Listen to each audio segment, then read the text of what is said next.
Барилга хот байгуулалтын сайд Баян Сэлэнг өнөөдөр мэдээлэл хийх үеэрээ 5% хүүтэй орон сууцны зээлийн эргэцүү орчин бүрэн нээгдсэн гэдгийг онцоллоо.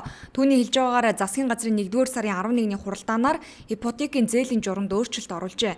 Ингэхдээ журамд хэд хэдэн өөрчлөлт оруулсан байна. Тухайлбал өмнө нь 8% хүүтэй зээлэг 80 хүртэлх метр квадрат байранд олгодог байсан. Харин энэ удаад 5% хүүтэй зээлийг 100 хүртэлх метр квадрат хэмжээтэй орон сууцнд олгохоор өөрчлөлт оруулжээ. Өнгөрсөн 7 хоногийн засгийн газрын хурлаар 8% хувийн орон сууц барьцаалсан зээл маань 5% болсон.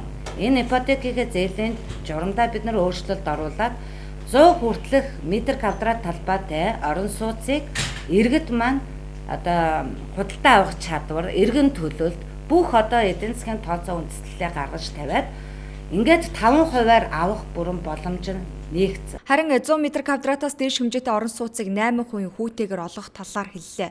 Тэрээр энэ үеэр 8% хүү 5 болох уу, 80 м квадратыг 5% оруулах уу зэрэг асуудлыг одоо ярих хэрэггүй гэдгийг хэллээ. Энэ асуудлыг засгийн газрын хуралдаанаар оруулаад үүд хаалгыг нээсэн, маргаашийн нэгдсэн чуулганаар оруулчихвал 5% хүүтэй зээлийн асуудал бүрэн шийдэгдэнэ гэлээ. Тэрээр 8% хүүг 5% шилжүүлэх нь эдийн засгийн тооцоо судалгаан дээр үндэслэлсэн шийдвэр гэдгийг онцоллоо.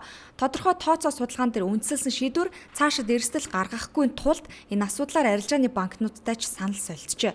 Банкнуудын зүгээс 5% хүүтэй зээлийг хэрэгжүүлэхэд гагцхүү их усүр мөн Монгол банктай хамтарч ажиллах хоёр асуудал дээр анхаарах шаардлагатай, түүнээс биш хэрэгжүүлэх боломжтой гэх хариуг өгсөн гэлээ.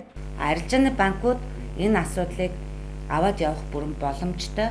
Их усүрийн тухайн асуудал дээр нь Монгол банктай хамтарч ажиллах тухайн асуудал дээр л тэд нэр анхаарч ажилласай гэж биднээс хүссэн байна. Тэгэхээр энэ 8%-ийн асуудал 8% өмнө нь авсан иргэд 5% руу шилжих тухай ойлголт байгаа. Бодлогын яамны хувьд арилжааны банкнуудын тулгамдсан асуудал аж ахуйн нэгжүүдэд үүссэн өөрийн гинжин сүлжээ өндөр хүүтэй зээлийн дарамтаас гарахын тулд төрийн бодлогоор энэхүү дэмжиж байгаа гэлээ. Харин үүний хариуд аж ахуйн нэгжүүд орон сууцны үнийг хөөрөгдүүлэхгүй байх тал дээр төрөө дэмжиж ажиллах хэрэгтэй гэдгийг онцлоо. Мөн өмнө нь 8% хүүтэй орон сууцны зээл авсан иргэдийн зээлийг 5% шилжүүлнэ гэдгийг хэлсэн юм а. Ингээд маргаашийн нэгдсэн чуулганаар орон сууцны зээлийн хүүг 5% хүрэх асуудал эцэслэн батлагдана гэдгийг тоцтголоо.